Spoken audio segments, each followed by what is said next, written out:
Rangkaian yang lama dan berbulan-bulan, spekulasi mengenai kereta terbaru Proton ini hanya dalam sedikit masa lagi akan kita dapat menyaksikan pelancaran kereta Proton Preview ini. Yang mana saudara, kalau suka juga saya kongsikan sedikit tentang justifikasi dan juga spesifikasi Proton Preview ini, dan saya pastinya anda akan lebih teruja bila anda mendengar sendiri taklimat khas yang akan disampaikan oleh pengarah urusan kumpulan Proton Holdings Berhad, Dr. Sri Syed Zainal Abidin Syed Muhammad Tahir ketika nanti yang akan memberikan perincian, memberikan maklumat yang saya pasti anda akan begitu teruja dengan keistimewaan, dengan ketelitian keluaran rakyat tempatan yang saya kira produk ataupun model yang tercanggih yang dikeluarkan oleh Proton, iaitu Proton Preview ini yang sebelum ini dikenali sebagai Proton P321A.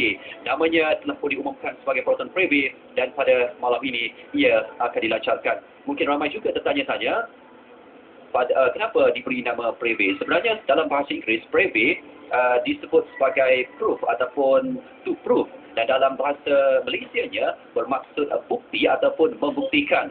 Dan Preview ini dinamakan dengan jelas membuktikan komitmen dan penghargaan Proton dalam membawa produk ataupun jenama yang dikeluarkan oleh Proton di taraf ke peringkat antarabangsa. Yang pasti dapat kita dengar bersama lebih 3,000 tetamu yang turut bersama berada di dalam pusat pameran dan konvensyen antarabangsa Malaysia ini bagi menyaksikan detik bersejarah ini. Yang mana tetamu-tetamu terdiri daripada tetamu Proton, wakil media dan juga kaki tangan Proton yang saya pasti begitu berbangga pada malam ini. Dan dapat kita saksikan bersama pada ketika ini tetamu sedang dihidangkan dengan jamuan makan malam, dan selepas ini akan sama-sama mendengar ucapan aluan oleh Pengerusi Eksekutif Proton yang berbahagia Datuk Seri Haji Muhammad Kamil Jamil.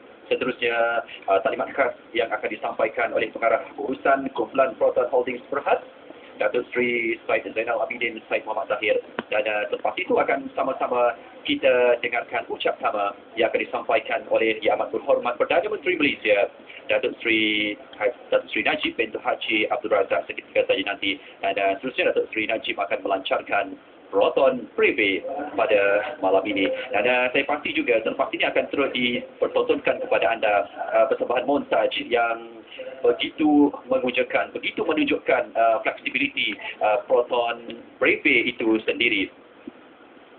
Baik saudara, kalau boleh saya kongsikan kepada anda, Proton Preview dihasilkan selaras dengan tekad jenama Proton, iaitu komited untuk menjadi lebih baik, yang merupakan janji Proton untuk senantiasa meningkatkan kualiti produk dan perkhidmatan dan juga memberikan yang terbaik kepada semua pelanggannya.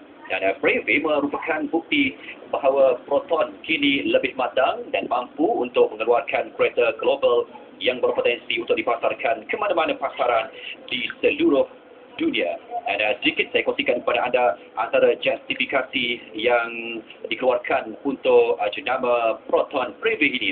Proton Preview merupakan model kereta Proton yang tercanggih dan terkini. Sebuah kereta yang dipacu enjin 1.6 liter CFE yang berkuasa turbo dengan penggunaan minyak yang efisien. Dan Proton Preview direka bentuk berunsurkan gaya inovatif serta kemasan dalaman yang cukup mempesona. Proton Preview turut dilengkapi ciri-ciri keselamatan seperti ABS dan sistem kawalan kestabilan elektronik ESC yang menepati piawaian dan juga standard antarabangsa. Ditambah lagi dengan ciri-ciri pintar lain seperti sensor lampu dan hujan automatik, punat mula henti enjin, sistem GPS dengan skrin tersentuh dan lampu LED. Ternyata kereta terbaru Proton ini sememangnya amat mengagumkan.